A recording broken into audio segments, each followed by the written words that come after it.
नाज़रीन, आईजी सिंध धाड़ेलनि खिलाफ़ ऑपरेशन लाइ मुख़्तलिफ़ ज़िलनि जे 290 पुलिस एहलकारनि खे कश्मीर बदिली करे छॾियो आहे। अवां खे ॿुधायूं त बदिली थियलनि में नुसरो फिरोज़, दादू, खेरापुर ऐं कंधकोट जा एहलकार बि शामिल आहिनि, जंहिं जो नोटिफिकेशन जारी कयो वियो आहे।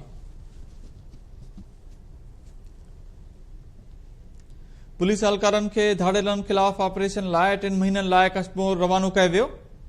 अवां खे अहम ख़बर ॾियूं त आईजी सिंध धाड़ेलनि खिलाफ़ ऑपरेशन लाइ मुख़्तलिफ़ ज़िलनि जे 290 पुलिस एहलकारनि खे कश्मीर बदिली करे छॾियो आहे। बदिली थियलनि में नुसरो फिरोज़, दादू, खेरापुर ऐं कंधकोट जा एहलकार बि शामिल आहिनि, जंहिं जो नोटिफिकेशन जारी कयो वियो आहे। अवां खे ॿुधायूं त पुलिस एहलकारनि खे धाड़ेलनि खिलाफ़ ऑपरेशन लाइ 3 महीननि लाइ कश्मीर रवानो कयो वियो। इन हवाले सां वधीक तफ़सील लाइ लाइन ते मौजूद आहे काज़ी ज़ुल्फ़कार। जी काज़ी ज़ुल्फ़कार, अपडेट कजो।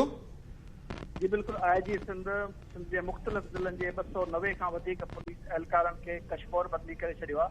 नौशहरो फिरोज़ ज़िले जा 75 एहलकार बदिली थियण में शामिल आहिनि। आईजी सिंध जहिड़े नोटिफिकेशन बाद ज़िले जा एहलकार कश्मीर रवाना थी विया। मां तव्हांखे ॿुधायां, खैरपुर, नौशहरो फिरोज़, दादू, कंधकोट समेत मुख़्तलिफ़ ज़िला जेके एहलकार आहिनि उन्हनि खे कश्मीर ॾांहुं रवानो कयो वियो आहे। ॿुधायो वियो पियो धाड़ेलनि खिलाफ़ ऑपरेशन में हिसो वठण लाइ इन्हनि एहलकारनि खे 3 महीननि लाइ कश्मीर बदिली कयो वियो आहे। नौशहरो फिरोज़ जा जेके एहलकार आहे उहे नोटिफिकेशन मिलण बाद कश्मीर ॾांहुं रवाना थी विया आहिनि। उनजे मुख़्तलिफ़ ज़िला जेके एहलकार आहिनि उन्हनि जे रवाना थियण जो सिलसिलो जारी आहे। हीअ एहलकार 3 महीननि ताईं कश्मीर ज़िले में रहंदा।